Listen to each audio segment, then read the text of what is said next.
whenever we are live. And welcome to the Let's Talk Toxins show. In this episode, we'll explore a few of the countless ways stress turns toxic so that women like me and you can reverse engineer how to manage and release the accumulated toxicity, whether it's from garden variety stress, diet, environment, or any other source. It's our kryptonite, and it's extra baggage that weighs us down. It leaves us feeling tired and blah. If that sounds familiar, don't worry, you're here. And we're going to explore practical, simple strategies to cleanse our bodies and minds so we can feel lighter, healthier, more vibrant, and feel the spring return to our steps.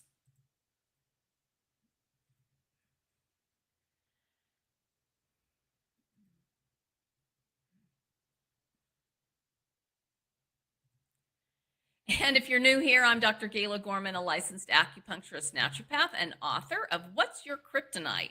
I wrote the book to help women understand the effects of chronic stress that's turned toxic. In the book, I share the molt method I developed to make it easy to shed stress along with the accumulated toxicity, just like any other creature in nature that's outgrown its trappings, so that you can cruise through midlife and beyond symptom-free, so that you can put an end to health issues like chronic fatigue, insomnia, mood swings, and even weight gain.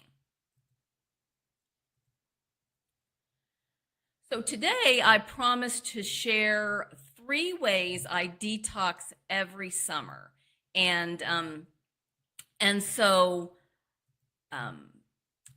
this summer sort of phenomenon is something I think we can all relate to. We feel a little more energized, but we also feel challenged that we're wearing a little less clothes, maybe even hoping to get into a bathing suit that we feel good about. And so it's more evident that, we've got this maybe belly fat that's accumulated around our middle, or we might just want to take off a few pounds. And so this episode is going to give you maybe some ideas you hadn't thought about before to help you make that happen.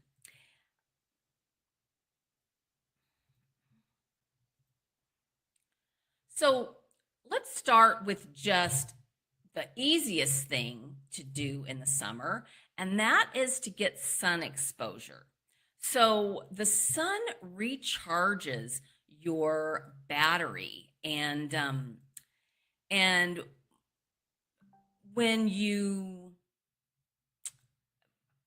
allow the sun's rays to hit your skin, you've got to do that in a way that really lets the sun in, meaning you're not going to put on super heavy duty sunscreen. So if you have sensitive skin or you're really concerned about it, then you're going to want to make sure that you get the sun in the morning. I've been close to the beach now for the last month or so, and in the morning I have the luxury of getting up and watching the sunrise out of the ocean, and I sit on the patio and soak up the morning sun, and it feels so good on my skin, and I can just feel the sun energizing and nurturing my body. And so anytime we need to shed stress, and weight is a sign that we have accumulated stress, toxic stress of some sort. So anytime we need to detox something, energy is required to do that. Our body has to have extra resources essentially to be able to mobilize that stored stuff, toxicity, and to be able to move it out. And so you want to make sure that you are using whatever means are at your disposal. We do this in different ways, typically in the winter, but in the summer, the sun really is just a super easy way to make this happen. I do know, some people really look at the summer and say it's too darn hot. And And so I get it if you feel like you're not a big fan of the heat, but find a time during the day that you can really get out and just soak it up.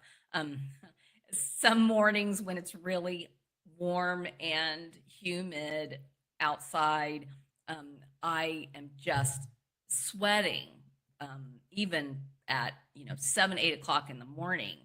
And if that happens, just know that's a great thing. One of the ways our body detoxes is through our skin and by sweating. What do you think saunas do? So just know that you can embrace the sun and the heat and the sweating. It's really good for you, and it supports your overall goals for actually detoxing and getting rid of some of this extra toxicity that has started to accumulate.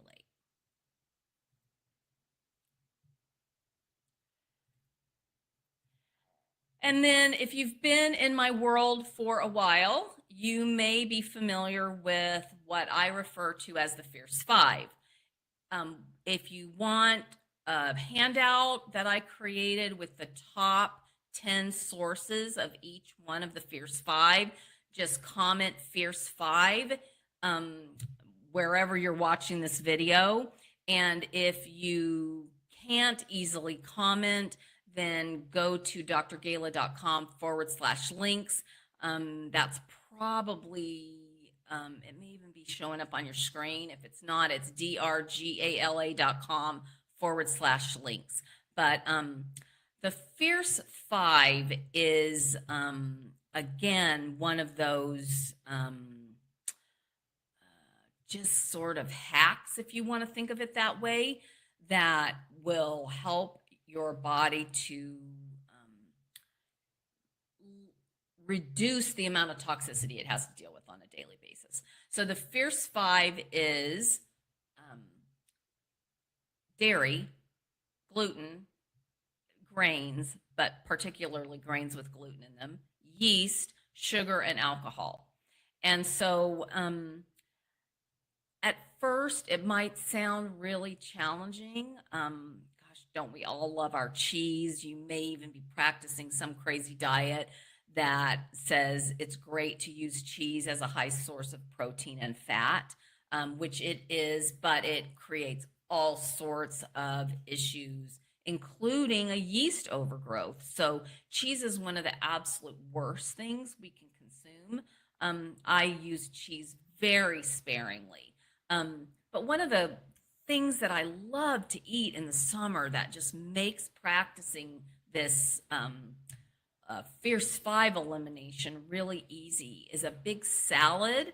It's really great if you eat that salad with like a homemade dressing, some sort of oil and vinegar.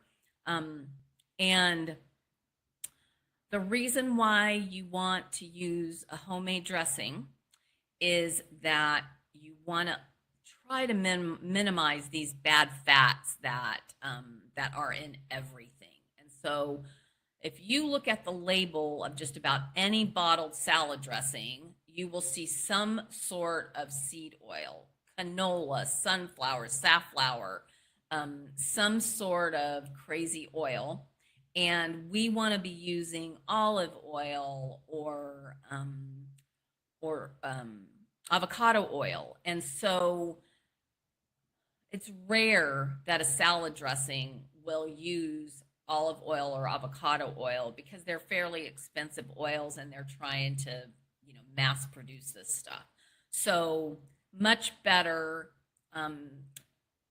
either to find a brand of salad dressing that's super clean that you can find in your like healthier section of the store, or just make your own.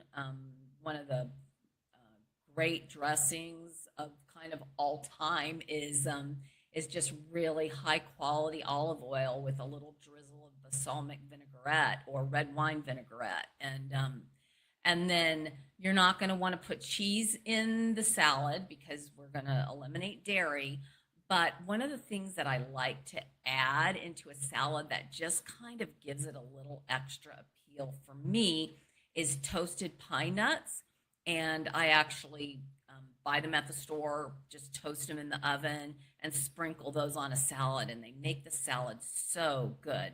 A salad can be really turned in to a high quality, satisfying, protein rich meal. You can put grilled chicken on it, or turkey breast.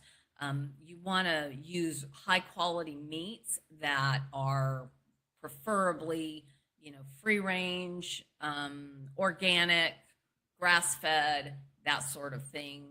Wild caught fish if you want to use grilled fish, but you can put all sorts of things in a salad with the exception of dairy, and pretty much easily stay away from these grains and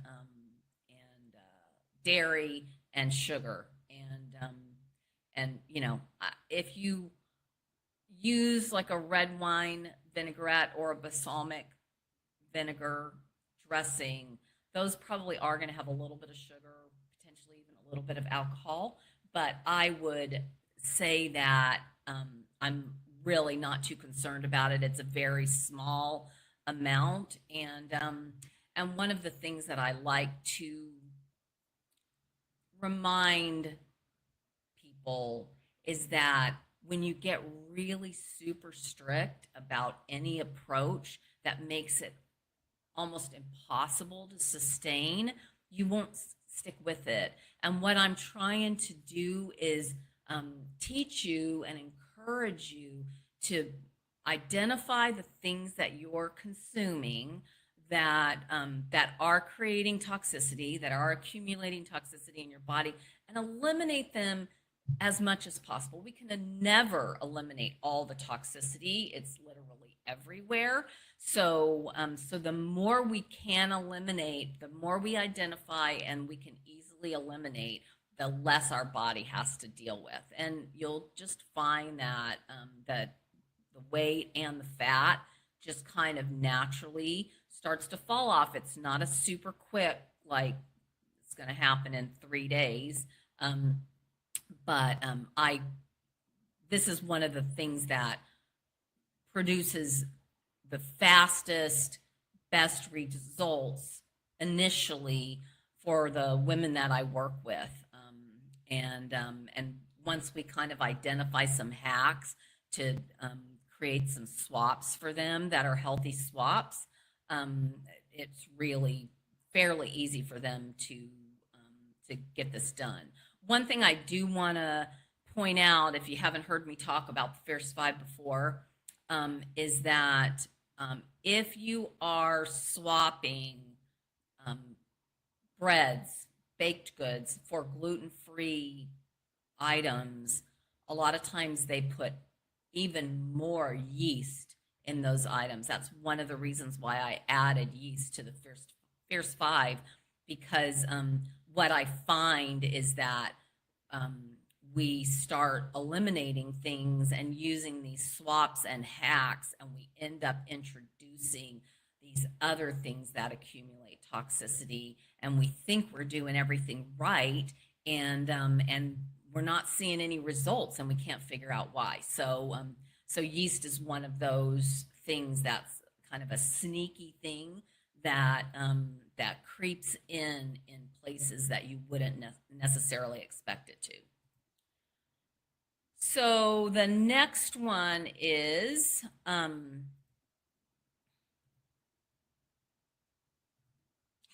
fasting. This is one of my favorites. So I have shared previously that I believe a 3-day fast is actually easier than even alternate day fasting. And that might sound mind boggling to you, but hear me out for a minute.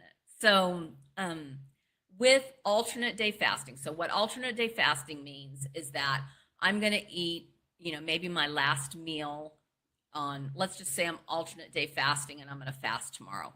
So I would eat my last meal preferably by 3 or 4 o'clock in the afternoon, but at least by 6 today.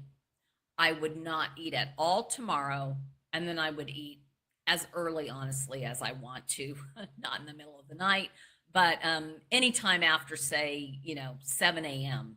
the following day. That's alternate day fasting. Um, and so what I find is that alternate day fasting doesn't seem that hard. So what I find is that I go into it thinking, well, it's just one day that I'm not eating. That's not that big of a deal, right? If you don't feel well, a lot of times, you don't eat at all and you don't even think about it, right? But when you're up and moving around and living a full and active life, it's weird to not eat for a whole day. And we're accustomed to thinking about when's our next meal, especially for, if you're anything like me and you're kind of a foodie, it's like, what are you having for your next meal? So what I find with the alternate day fasting is that it's really hard because I tend to not plan well enough. And so you have to have a good plan in place, whether you're going to just not eat for one day or you're going to extend that longer than that. So what I tend to find works better. It's super powerful, but definitely a challenge. It's not something that you want to do without a good plan in place and some preparation. The 3-day fast is really super powerful, and you would be really surprised by the results that you get from a 3-day fast. So a 72-ish hour fast looks like last meal at, let's just say, 3 o'clock in the afternoon, and then you're not going to eat the next day or the next day. You've got 2 full days with no food. I'm going to give you a caveat here in a minute, so stick with me.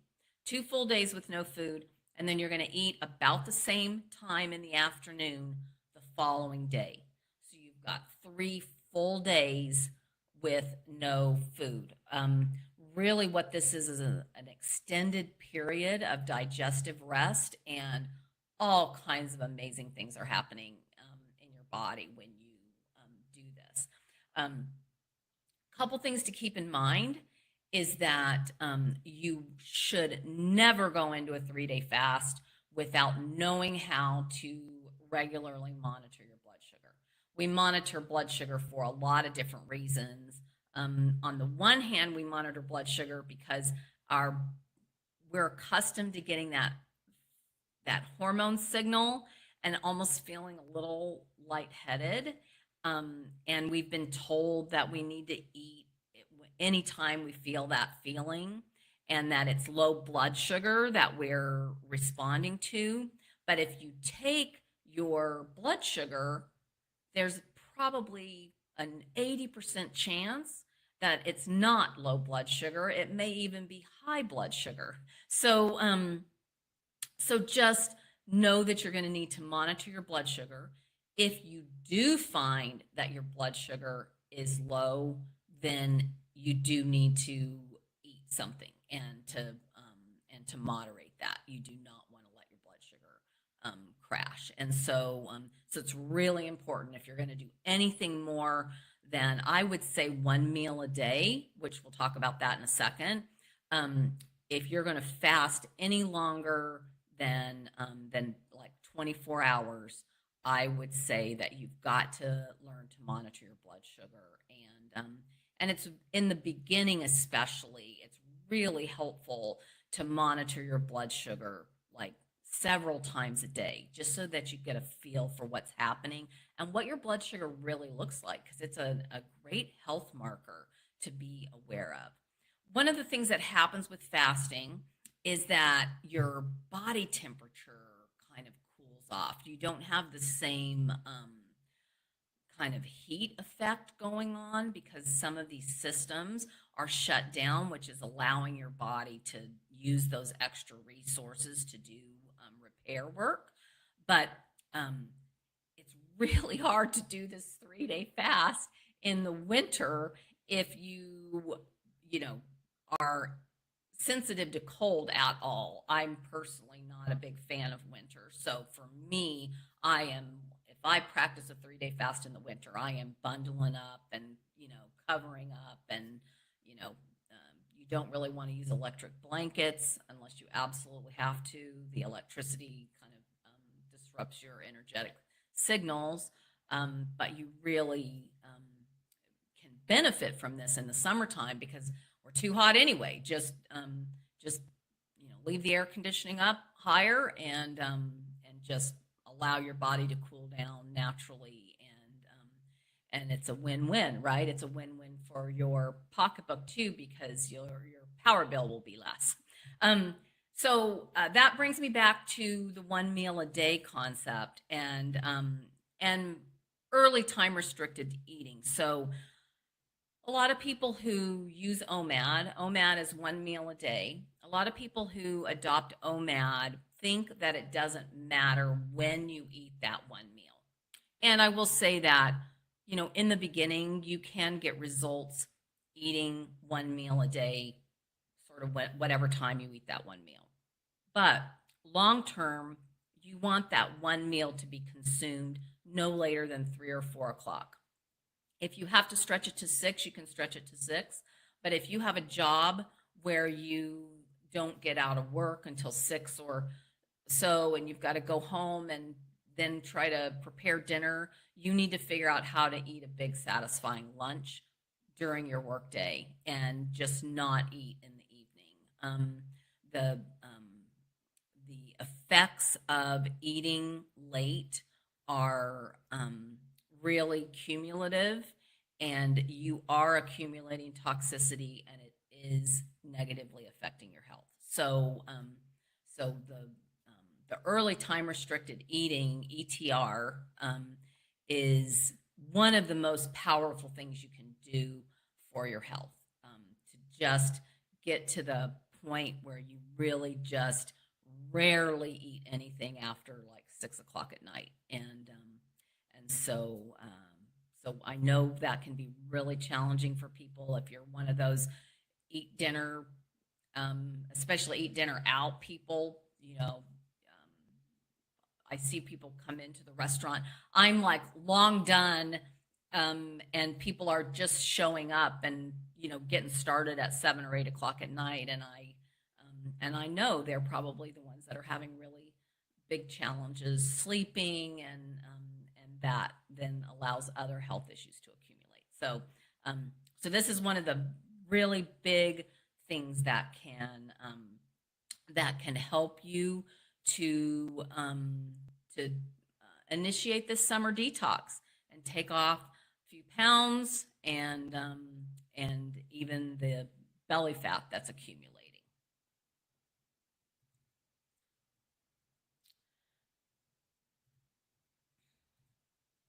So I can say with confidence that every symptom is caused by accumulated toxicity. In my human energy system reboot, one of the 7 ways we deal with accumulated toxicity is what I refer to as the Fierce 5. We just talked about that. If you know or suspect you have food sensitivities, eliminating the Fierce 5 will be worth the discomfort. And even a week, which is how we start the reboot, may be all it takes. If you'd like my 1-page Fierce 5 summary with the top 10 sources for each one of the 5, just comment Fierce 5 and we'll get you a link to download it. If commenting isn't convenient, go to drgala.com/links. That's drgala.com/links, and sign up for my newsletter. You can respond to any email you receive from me with Fierce 5 and we'll send you a link. So I've collected a few questions that I regularly answer about this and related topics. And so if I don't answer your question, make sure you submit it for the next episode, and I just might answer it live. So the first question is, can you explain what ADF, alternate day fasting, is and how it helps with detoxifying and reducing belly fat? So the alternate day fasting concept is essentially giving your body an extended period of time to allow your organs that are normally constantly on overdrive, think digestion, because we're typically constantly eating or drinking something. Those organs that are constantly on overdrive, we're allowing them to rest, and that's freeing up energy to be able to do other things. You've also got the ability, your body's still running and operating, so it's still burning fuel. And when it gets done burning the kind of sugar, which is what everything is converted to sugar essentially in your body. When it gets done burning off that sugar, it turns to fat. And so typically when we're eating regularly, our body never has a chance to do that.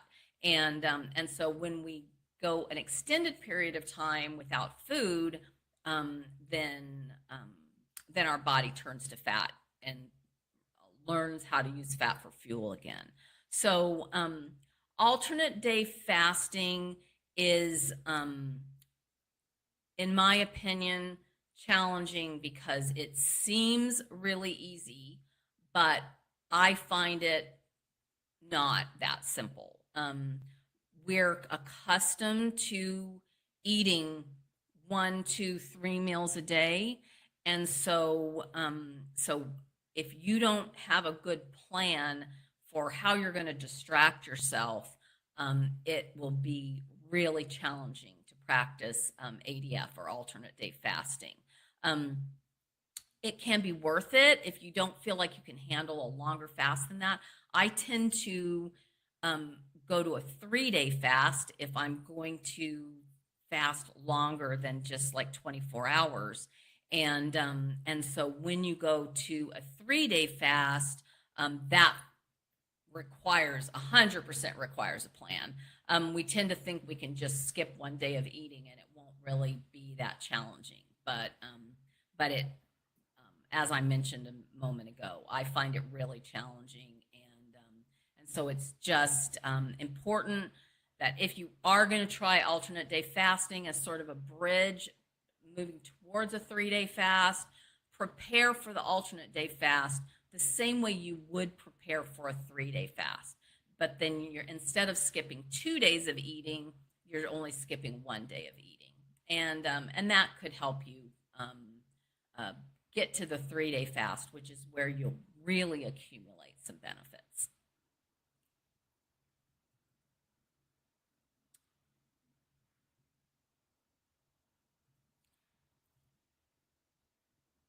How do you prepare for a 3-day fast, and what benefits have you experienced from doing this in the summer?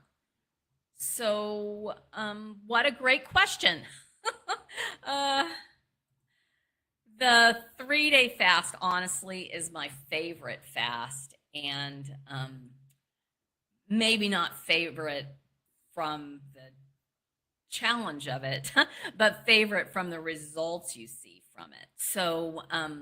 So preparing for a 3-day fast is extremely important. You want to make sure that you know how you're going to monitor your blood sugar. I suggest a Keto Mojo. That's very easy to just monitor your blood sugar at home. You want to know you've got enough supplies to be able to monitor your blood sugar a few times a day. Before the fast, you want to be eating as low carb as possible. The more carbs you have consumed leading up to the fast, the more difficult it will be, because your body will be essentially living off of sugar for longer. And as it starts to try to make that switch to burning fat for fuel from burning sugar for fuel, it will put up a fight. And so if you have already conditioned your body to use less sugar and more fat in the couple of days leading up to the 3-day fast, it will make your journey through the 3 days much easier. I tend to use mineral water really as much as you want to consume. You will find that that you may have to moderate using mineral water if your bowel tolerance doesn't allow for consuming too much of it. You might find that you get diarrhea from the minerals, the sodium and minerals in the water. But mineral water is really soothing to your nervous system, and you'll find that you're often mineral depleted, especially electrolytes, during a fast, and so the mineral water helps to keep those replenished. You may also need to add in electrolytes. A lot of people use LMNT, because they're very healthy, no ingredients that are going to disturb your fast. And so if you are feeling shaky, if you take your blood sugar and you find that your blood sugar isn't low, but you just don't feel well, then it's electrolytes that are the problem. And so, so just taking some electrolytes will help you sort of perk right back up. The other thing I will say is that if you really are struggling, you can get some vegetable broth. I like the vegetable broth at Whole Foods, the organic vegetable broth, and you can even get it online at Amazon. And if you're really struggling, you can just heat up a cup of the vegetable broth. And yes, it is breaking your fast to a degree, but it shouldn't really spike your blood sugar. You can even see what your blood sugar reading was before and after the broth, but it will just help put a little something warm in your stomach, and just kind of take the edge off that that kind of panic, anxiety that your brain is sending to you, saying, you know, you've just got to eat, like we're dying here. Even though you can look around your body and see that there's plenty of resources to live off of. So you're not really dying, but your brain is going to really make you think, or try to make you believe that you are. So, so if just having a cup of broth helps to sort of ease that period and helps you get through that period to extend the fast a little longer, then that's what you want to do. One thing I will say is I was trained to facilitate fasting with a medically supervised clinic in Europe, and they've been studying fasting for decades. And the matriarch of the clinic, who's just a beautiful woman in her late 70s, maybe even early 80s now, but she says that that anybody, even a thin person with not a whole lot of body fat, can go several weeks in a fasted state with nothing, no ill effects, essentially. In fact, a lot of accumulated positive effects. You definitely would not want to try something like that without medical supervision, without, you know, somebody guiding you that knows what they're doing. And I would not even be qualified to guide you through something like that. I pretty much limit the fasting that I suggest to a maximum of 3 days. And I believe that you can get enough benefits out of 3 days. You're going to find that your digestive system feels like it's cleared out, and all the bloating will recede, and you'll feel lighter and clear, and you know, brain fog will lift.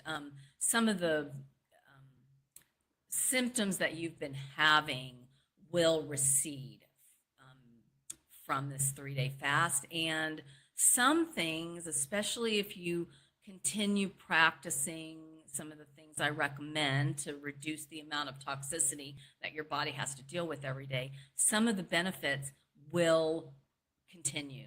And if you're really struggling, if you're going through a challenging period, then you may even want to do a 3-day fast once a month. And I don't really recommend it any more often than once a month, but once a month or once a quarter, you can 100% do and just watch the benefits accumulate.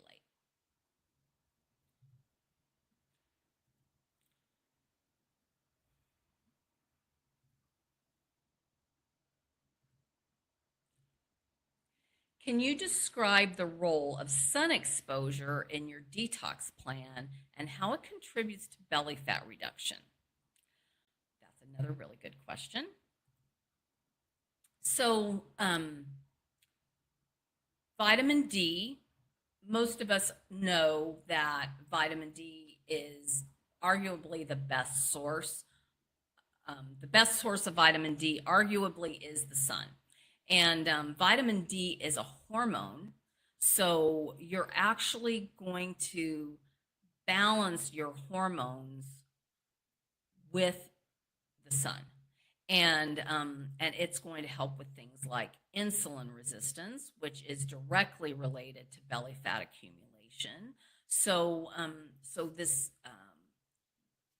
sun exposure that I recommend has so many powerful positives that they just really accumulate. The most important thing and the biggest challenge for people is to figure out the amount of sun that you can get that your body can tolerate, essentially. So a lot of times in the beginning, it might only be, 10, 15, 30 minutes.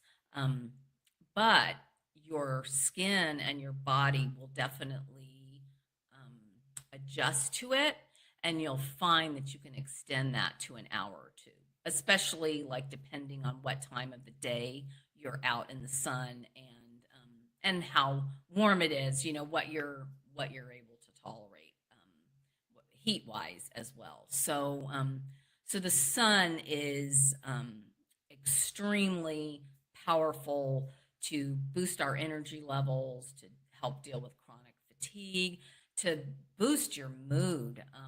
Nothing better than just taking in a little sunshine and just lifting your spirits.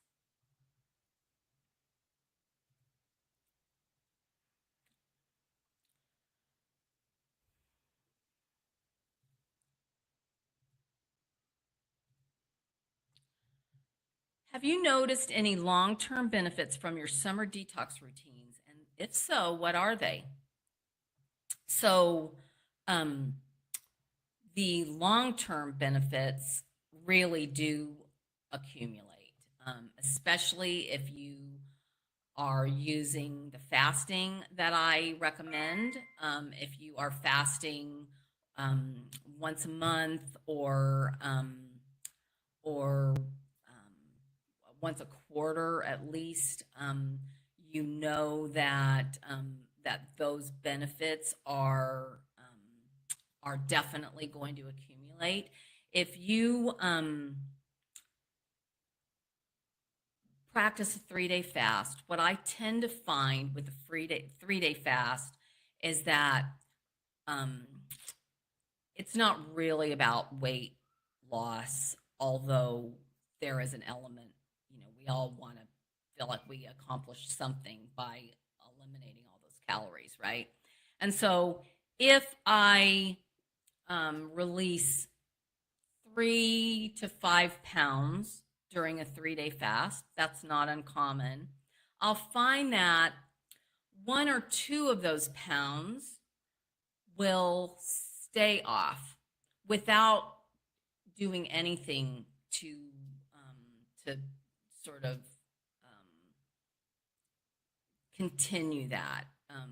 And if I will compound the benefits by continuing to reduce the toxicity, say by eliminating the Fierce 5, that sort of thing, you'll find that the benefits will really accumulate even faster. So the other thing too is when we're inside and we don't have sun exposure, um, it's just really hard to keep your mood lifted. You've really got to do some damage control essentially in the winter. There's a reason why there's a thing called a SAD light, seasonal affect disorder light, because people are often sad in the winter. Um, and so in the summer, if you're doing what I'm suggesting and you're getting regular sun exposure, then you're going to find that if you fill that tank sufficiently, then you're going to go into the winter with more reserves, and it's going to be easier to manage through the winter. And then, when we get to that point, we'll talk about some more things that you can do to help mitigate the effects of winter if you're like me and the cold weather is not really your jam. But just know that these benefits and these things I'm suggesting, you're going to benefit short term and long term.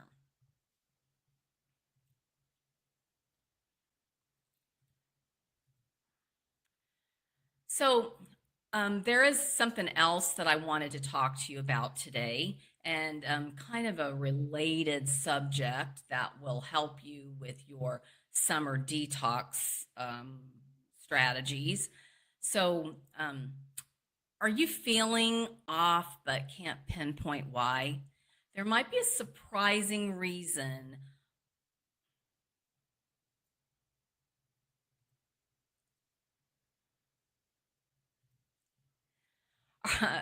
Are you feeling off but can't pinpoint why? There might be a surprising reason behind those unexplained symptoms. There are some hidden health secrets along with a powerful method to reclaim your vitality. Address this and transform your wellness journey to feel your absolute best. Are you curious? You're going to want to stick around for this one because this is going to be really a powerful thing for you to understand here. So I kind of spilled the beans here. We're going to talk about parasites, and yes, we all have to deal with parasites. There's no two ways about it. Our world is full of parasites, but when our body has accumulated toxicity, it can't manage the parasite activity as well as it needs to. And if you have traveled to a place where you've been introduced to parasites, bacteria, critters that have introduced things that your immune system is not accustomed to dealing with, then that may have created a problem for you that your body just has not been able to figure out how to manage. So, so one of the ways that we address parasites is to initiate a detox protocol around the full moon.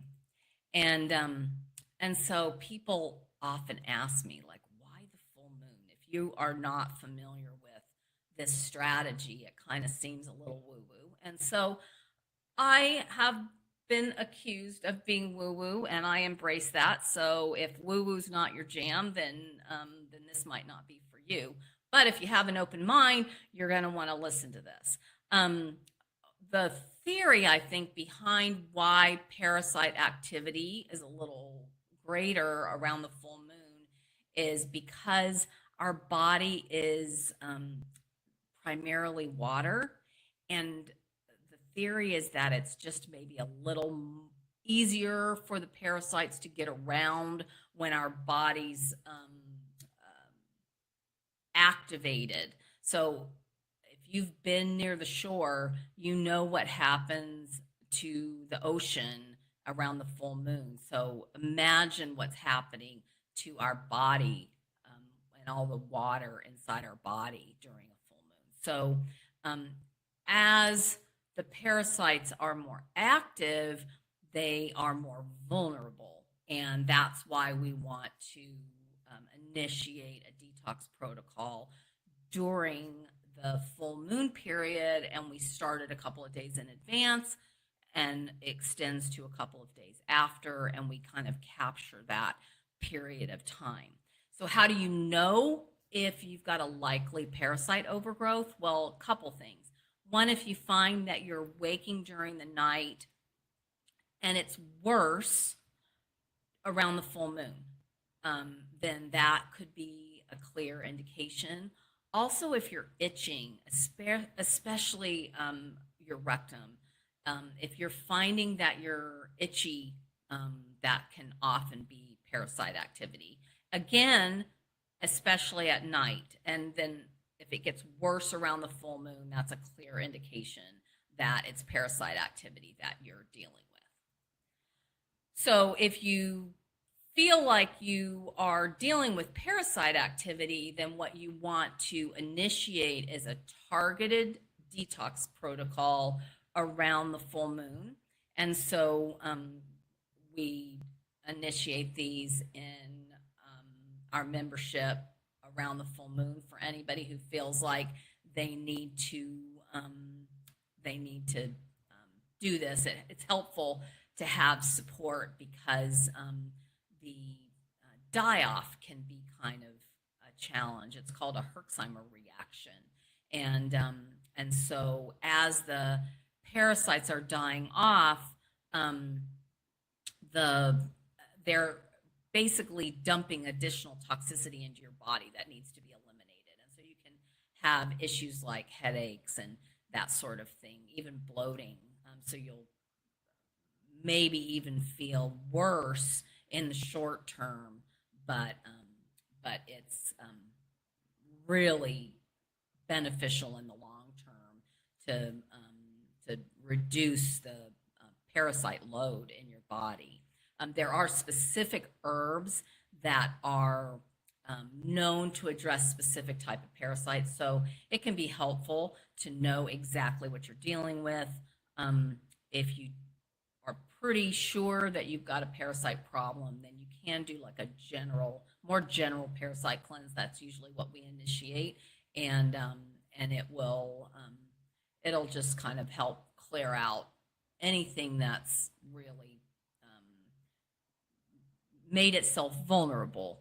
And so one of the ways that we make as many parasites vulnerable as possible, sometimes we even initiate, like we ingest a little sugar in some form, because parasites love sugar, and so we might eat something sweet that's not toxic, that's as low toxicity as possible.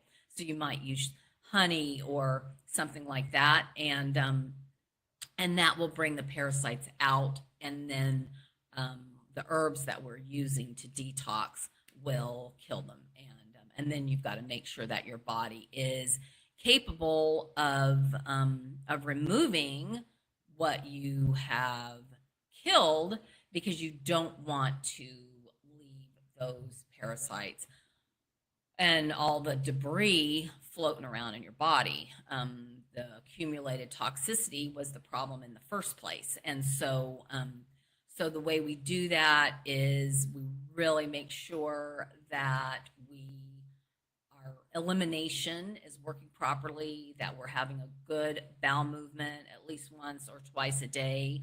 So you don't want to take this on without bowel support if this is already an issue for you.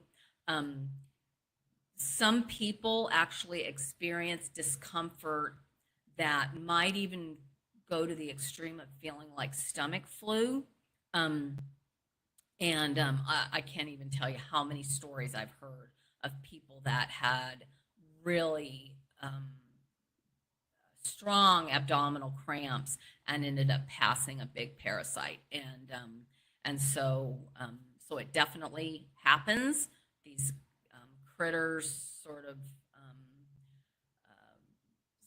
get into our bodies, and then basically they are feeding off whatever we're putting in, and and as you can imagine, the rest of our body's not getting much nutrients when the parasites are consuming everything. And so, one of the additional cautions that I like to point out is that you do not want to do a parasite cleanse while fasting. As I pointed out a couple of moments ago, the we may even use sugar to sort of tease the parasites out. They tend to go dormant or go into hiding. And so, one of the reasons why we cycle a parasite cleanse is because if you just bombard them, the sort of strongest of them are going to just go into hiding and become dormant until the coast is clear. And so you've got to cycle them and cycle whatever you're doing to address them, and catch another batch and another batch and another batch. So sometimes, you may need to do a parasite cleanse every quarter for a while until you really address a problem if this is a big issue for you. But we don't want to practice a parasite cleanse during fasting because our body is already under stress with fasting, and we're already doing a lot of rest and repair. We definitely do not want to be introducing sugar during fasting. So really choose your battles. If you feel like fasting is appropriate, fasting is what you can handle, then you can fast. If you really feel like, based on what I've shared with you here, that a parasite cleanse is appropriate, then you just want to be eating super healthy, still avoiding the fierce five, which are dairy, gluten, yeast, sugar, and alcohol, with the exception of a little sugar that we might introduce to tease them out, as I mentioned. So you're still eating really clean, but you're not fasting. You're not putting that additional stress on your body.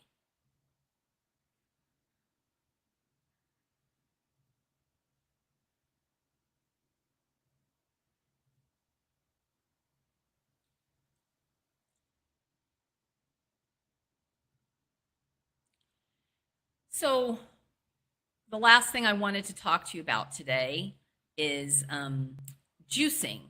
This is another thing that a lot of people practice in the summertime. So imagine transforming your body and health with one simple daily habit. This is what I did a quarter of a century ago, a long time. That was a turning point for my health. Curious about how I did it and why? So I'm going to share some surprising twists I discovered along the way. And my journey could change the way you think about wellness forever. So stick around, and I'm going to share what I've learned over the decades about fasting. Not about fasting. In this particular case, it's about juicing. Some people refer to it as a juice fast. But in this particular case, I was not fasting. I was just adding juicing to my otherwise normal routine.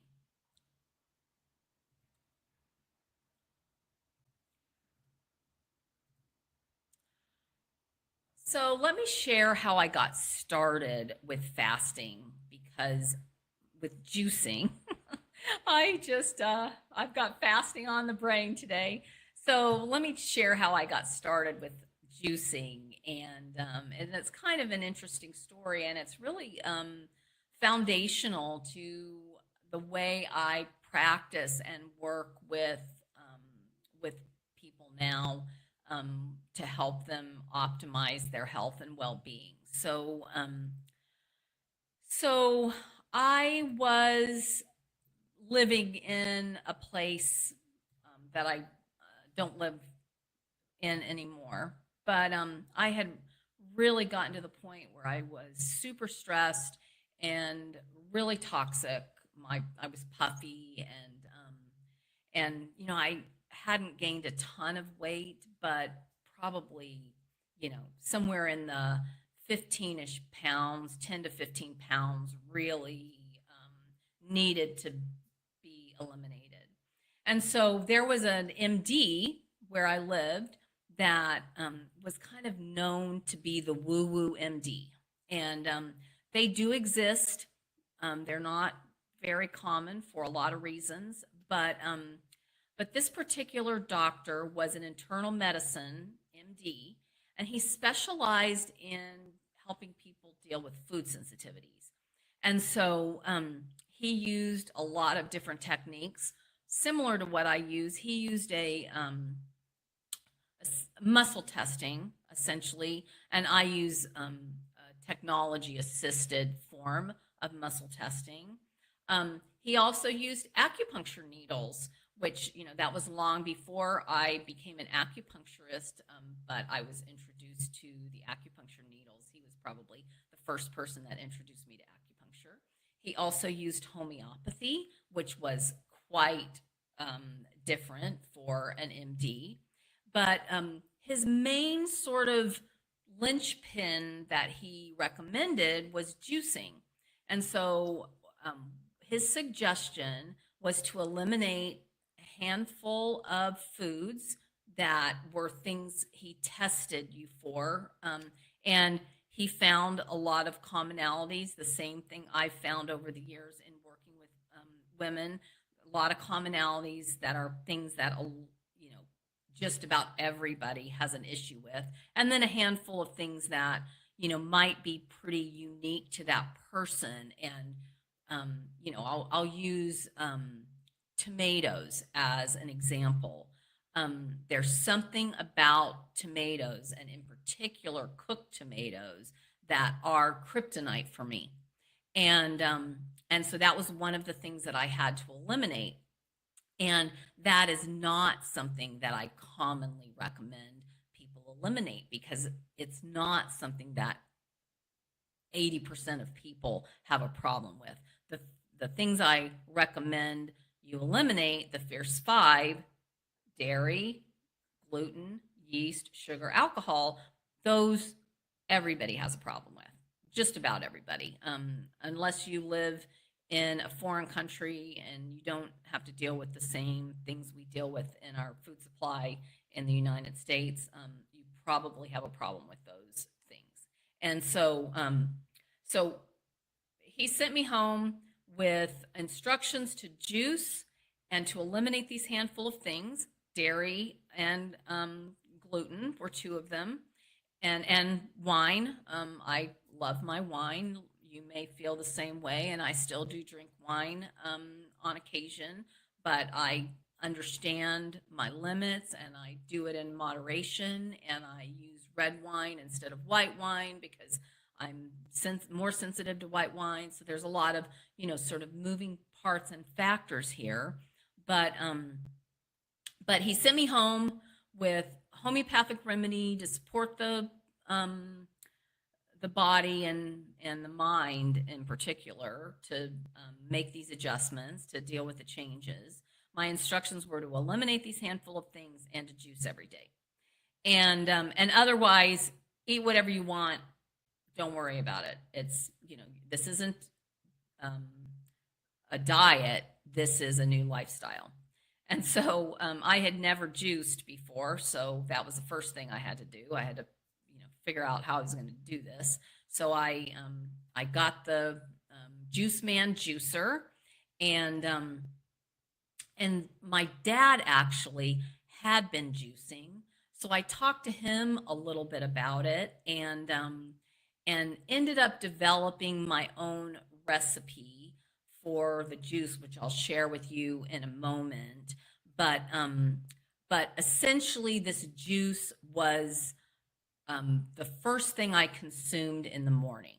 So I'm not one of those people who just wakes up hungry. Like, it was, it took a while before I was ready to juice.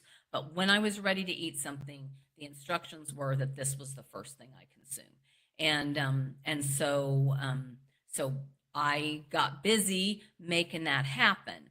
The interesting thing, though, is that what I discovered as I sort of continued on this journey is that concentrated amounts of these phytonutrients are really good for us, but they also can build up toxicity.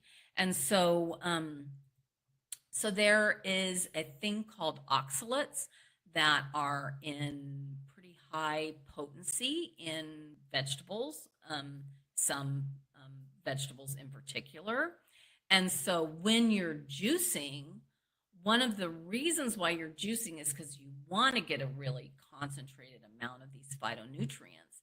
But if you are juicing too much and using the vegetables that don't agree with you, then it can create additional toxicity. And a lot of people actually even end up with urinary tract infections, and it can be traced back to juicing too much. So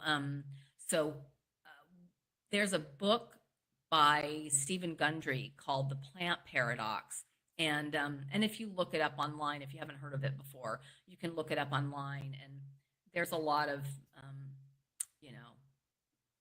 let's just call it pros and cons as far as reviews go.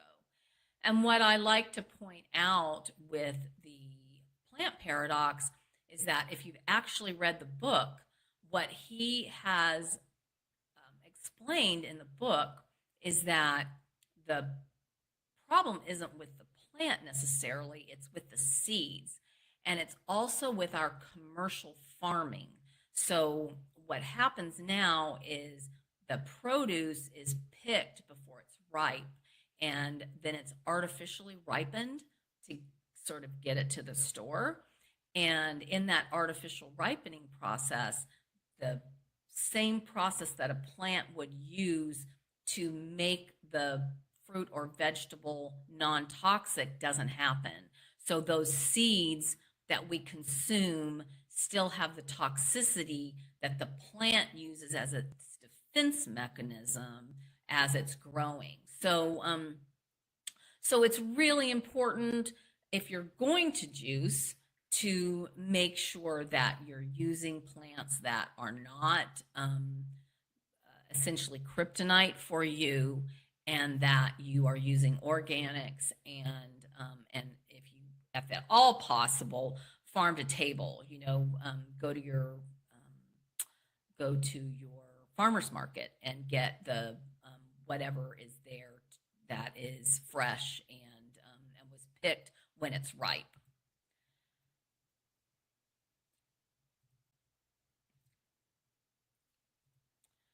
The other thing that you want to be mindful of is that there is a lot of sugar in vegetables, some of the vegetables, especially root vegetables. So this was another thing that I juiced for quite a few years, really regularly, and this was something that that as I juiced for a long, extended period of time, I found some issues accumulating, and this is why I no longer juice regularly.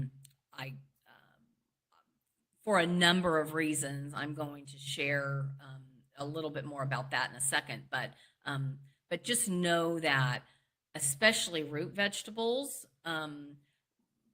if you buy a juice out, they're going to use a lot of carrot.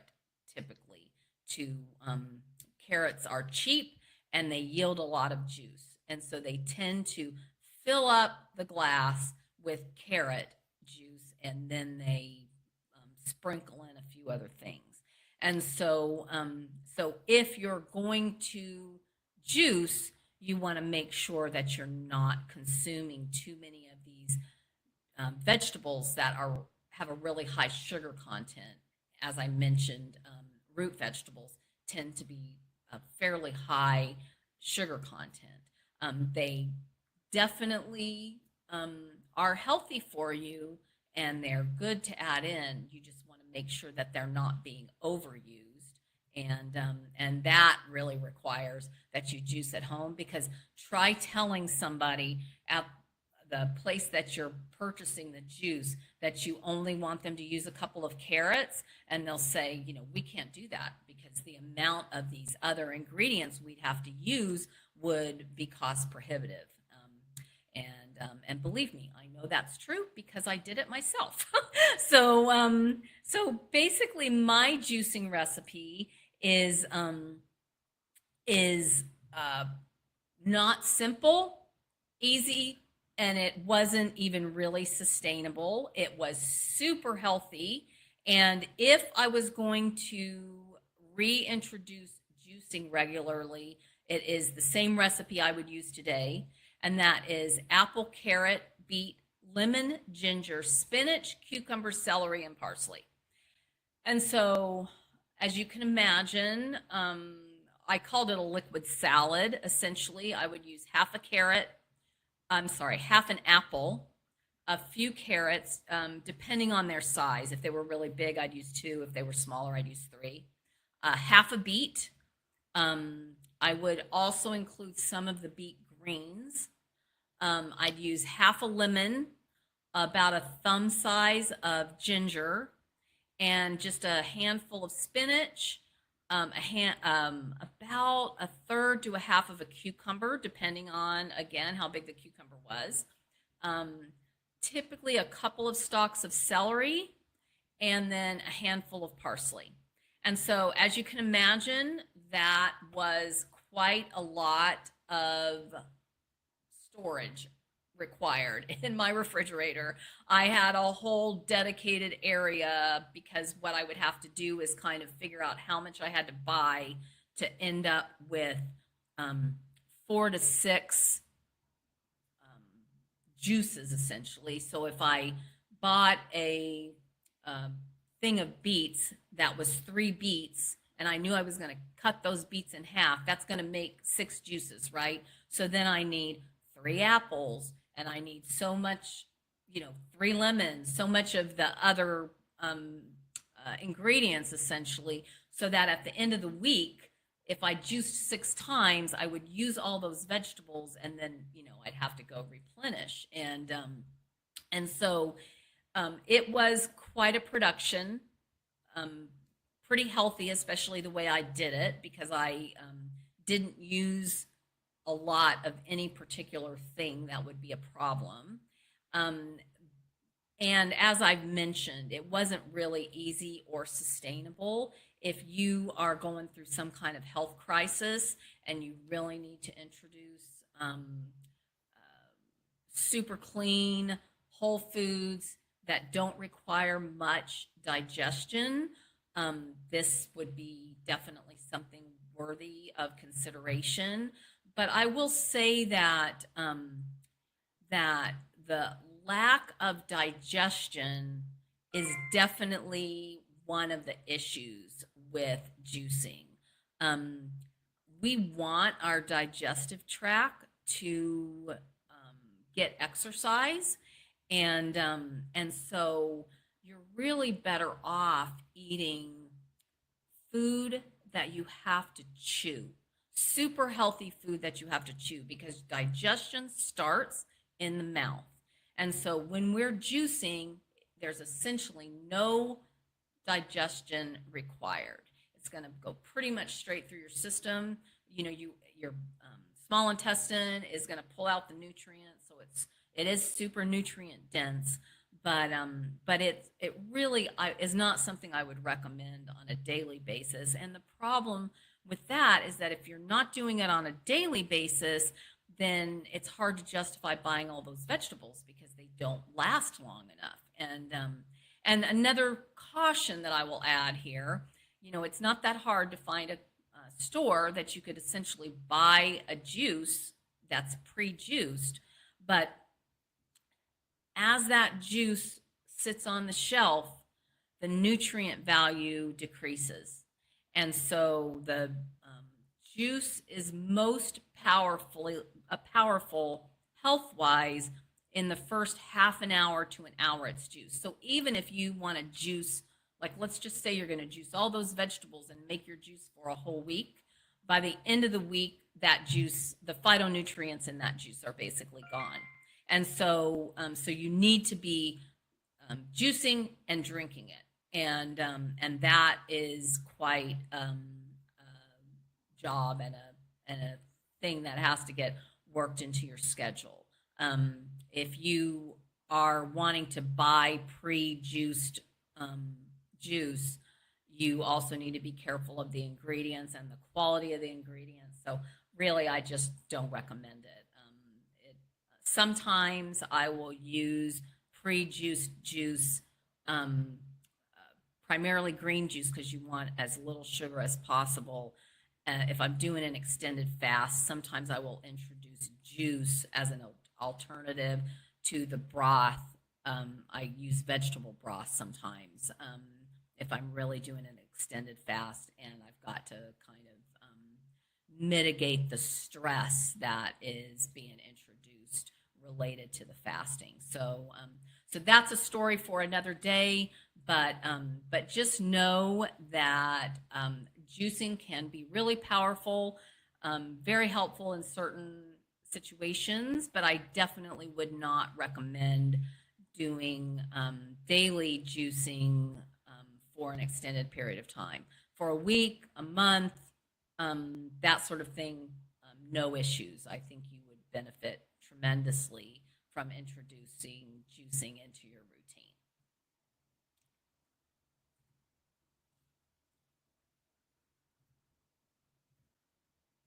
And this was the Let's Talk Toxin show. And so if your question wasn't answered, comment below or visit drgala.com/links. Remember, that's drgala.com/links.